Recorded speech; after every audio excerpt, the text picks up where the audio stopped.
Hey, it's me, MLB. This is chapter 65 of Touched. This one is titled Wrapping Up. Darby took a hand from his pocket and placed it on Ray's head gently as she continued to sob against his chest. Hawks could see the villain's heart was beginning to shatter into a million pieces at being reunited with his mum, and he smiled softly. I can't do anything to mend my friendship with Toya until his heart's been softened by his mum, he thought as he looked away. Makes me homesick to see my own family again. He hopped up and walked over to the window, looking out while Darby and Ray talked for a little while. After they had chatted about the past and caught up on some things generally, Hawks turned and gave Darby a look. Looks like I have to go, the Ravenet grunted as he stepped back from his mum. Will I see you again? Ray asked gently. Dunno, the turquoise-eyed male replied as he shot a side glance at Hawks.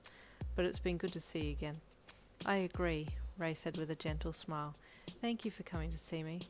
Welcome, Darby grunted, looking away. Hawks walked over and handed Darby the invisible serum again. He drank it, and then Ray and Hawks watched as the scarred hottie disappeared slowly. Thank you for coming, Ray said softly to the winged hero, with tears in her eyes. Hawks nodded with a small smile, and he and the invisible Darby left. Once outside, Hawks stopped in an alleyway nearby.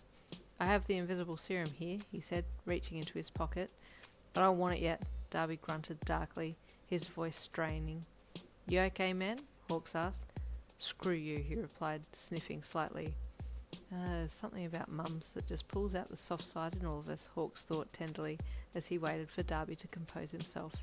The winged hero leaned up against the wall and tucked his hands in his pockets, letting out a small sigh.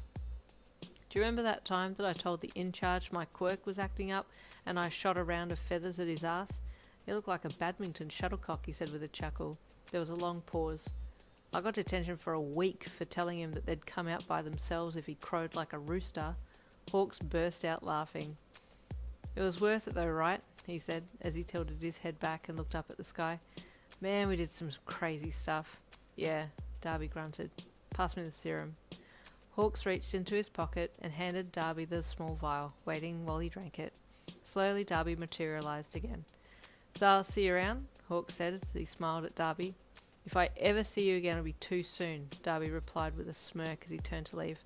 I expect an invite to your stupid kid's first birthday party, he added, glancing back over his shoulder at Hawks. I'll tell my kid to call you Uncle Staples, Hawks called out.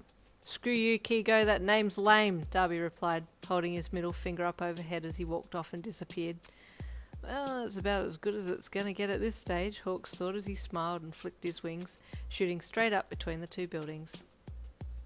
What do you mean he's gone? The president shouted at the poor guard who had been elected to tell her that Hawks was no longer in his cell.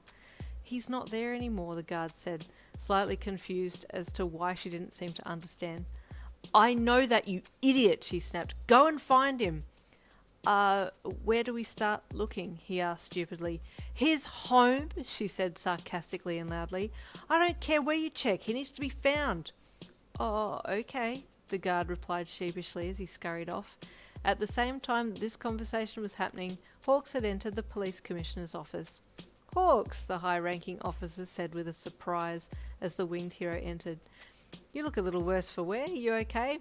Just fine, Chief, Hawks replied as he reached his hand out to shake the officer's hand. What can I do for you? The commissioner asked. Well, I have some pretty damning evidence against the president of the Public Safety Commission, Hawks said with a small smile. Regarding? Let's see now. Character defamation, harassment, arrest without warrant, intent to harm a quirk user for the sake of using their quirk for personal gain, illegal... Whoa, the police commissioner said with a chuckle. You're going to have to explain from the beginning. Come and sit down. I'd love to, but would you mind sending a squad to my house now, and I mean immediately, Hawks said, his face growing serious. Is everything okay, Hawks? The commissioner asked hesitantly. No, I fear for my pregnant wife's safety, he replied, his golden brown eyes snapping the commissioner into action. The commissioner quickly grabbed for the phone and called a squad together. Head to the address I tell you now and arrest everyone there, understood? He barked into the phone, looking back up at Hawks. Hawks nodded. The commissioner then gave Hawks' address and sent the squadron round on their mission before hanging up the phone. Don't worry, the officer said reassuringly to the winged hero. She'll be okay. Hawks nodded again. Thank you. Appreciate it, he said with a smile. Now, the Commissioner said, sitting down in his chair, please explain the situation. Gladly, Hawk said with a bright smile as he took a seat. At home, you awoke to the sound of someone knocking on your door. Oh, go away, please, you groaned internally as you pulled the covers further up over your head, hoping they would just leave. There was another loud knock and then a loud scuffle. You pulled the covers back and listened as you heard someone yell, Police! You're under arrest! Oh, thank God, you thought. There was a little more noise, and then slowly everything quietened down. You must have fallen back asleep again, because the next thing that you knew, you awoke to find Hawks crawling onto the bed, gazing at you lovingly. Kiko, you mumbled happily as you stretched your legs out. You're back. I am, he said with a smile as he leaned down and kissed your forehead. And I have some good news. What's that? You asked as you snuggled closer to him as he lay down beside you. You, my baby girl, are cordially invited to the court date of the President of the Public Safety Commission, he said with a chuckle. I'm getting her put away for good and have the silent quirk registry disbanded. What? You gasped happily. Really? Yes, really, he said with a smile as he stroked your head lovingly. You won't have to hide anymore. Our baby will have a happy life and we can live freely. You burst into happy tears, sobbing into his shirt as he held you. It's all over now, baby, he said, then he changed subjects. We still need to go to the doctor and have this little one scanned, he added as he tenderly placed a hand on your belly. I can't wait to meet our baby. You continued to sob happily as the two of you snuggled up together in bed, a soft red wing covering you both. You nervous?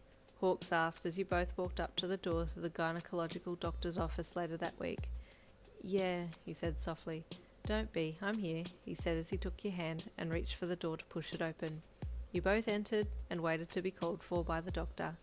Finally, he called you both into his office and got you up on the examination bed there. So, we have a little hero in the making, do we? The doctor asked happily as he indicated for you to pull your top up. He applied some lubricant on your tummy before placing the ultrasound probe on your belly. And there's your little one, he said as the little grey image came up on his computer screen. It's like a little chicken nugget, Hawk said excitedly. And there ends chapter 65. Stay tuned for chapter 66.